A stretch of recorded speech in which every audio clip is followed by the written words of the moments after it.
नमस्कार, आप देख रहे हैं उत्तर प्रदेश न्यूज। हम हैं रामकैलाश यादव। आज हम बात करने वाला हूं अनुराग केस को लेकर के। जो अपराधी हैं लालता रमेश, उनका कोई रिश्तेदार है जो ऐसा बताया जा रहा है कि लाल मोहन है कोई जो अपराधी है, उसका साला, उसका भी जांच होगा, ऐसा एक अंदाज लगाया जा रहा है। प्रधान जी का बयान है कि जो लाल मोहन है उसका साला, वो भी इसमें आरोपी हो सकता है, वो भी जो है इसमें साजिश करता हो सकता है, क्योंकि बरोबर जो है ये यहाँ पर आ रहा है, जा रहा है और दिखाई भी दे रहा है। अब जो है सीडीआर रिपोर्ट जो है, जो लाल मोहन का जो साला रिश्तेदार बताया जा रहा है अपराधी का, उसका भी सीडीआर निकालेंगे। अब प्रधान जी जो है कल एक प्रार्थना पत्र भी देंगे, उनको भी धमकियां मिल रही है। इसके लिए जो है वो कहीं न कहीं उसे अपना बचाव के लिए एक प्रार्थना पत्र भी देंगे, जिस तरह से उन्हें धमकी दिया जा रहा है। और एक ऐसा लग रहा है, जो भी अनुराग के परिवार वाले हैं और प्रधान जी, अभी तो प्रधान जी का ये बयान था कि प्रधान जी अनुराग के पिताजी से बातें बताएंगे कि इस घटना में जो है, जो अनुराग हत्याकांड हुआ है, इस घटना में जो लाल मोहन का साला यानी उनका अपराधी का रिश्तेदार है कोई, उसका भी हाथ है इसमें, वो भी साजिश करता है।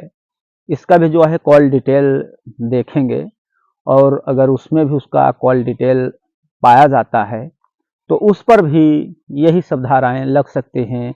जिन धाराओं में अपराधी जेल में बंद हैं, वो सारी धाराएं उस रिश्तेदार पर भी लग सकता है। वही वो रिश्तेदार है जिसका लाल मोहन का साला बताया जा रहा है, वही रिश्तेदार है वो जिसने धान काटने के लिए आया था। जो अनुराग के जो अपराधी हैं लालता रमेश, राजकुमार, इनके जो धान की कटाई के लिए वही गया था।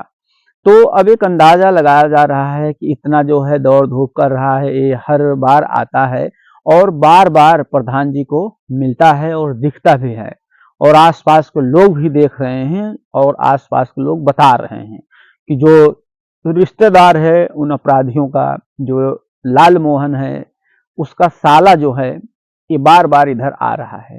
ये कोई भी घटनाएं कर सकते हैं। कारण क्या है, ये लोग शातिर अपराधी हैं। राजकुमार को आप देखे ही होंगे कि तमंचे के साथ और कारतूस के साथ पकड़ाया है।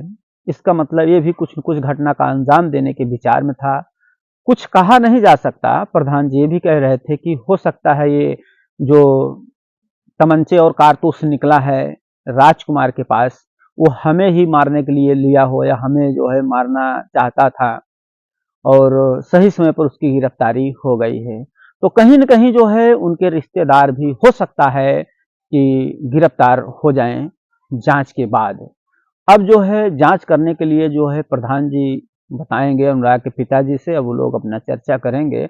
और ऐसा बताया जा रहा है कि अब बहुत जल्द ही इन लोगों के खिलाफ भी एप्लीकेशन दिया जाएगा जो रिश्तेदार हैं, और रिश्तेदारों का भी कॉल डिटेल निकाला जाएगा कि मर्डर से पहले और मर्डर होने के बाद ये रिश्तेदार इनका कितनी बार कॉल किया है। अगर उस कॉल में इन लोगों का भी सीडीआर रिपोर्ट निकालेंगे, अगर उसमें ऐसा मिलता है कि ये भी बात कर रहा था जो लालता रमेश का रिश्तेदार यानी लाल मोहन का साला, उसके ऊपर भी कार्रवाई हो सकती है।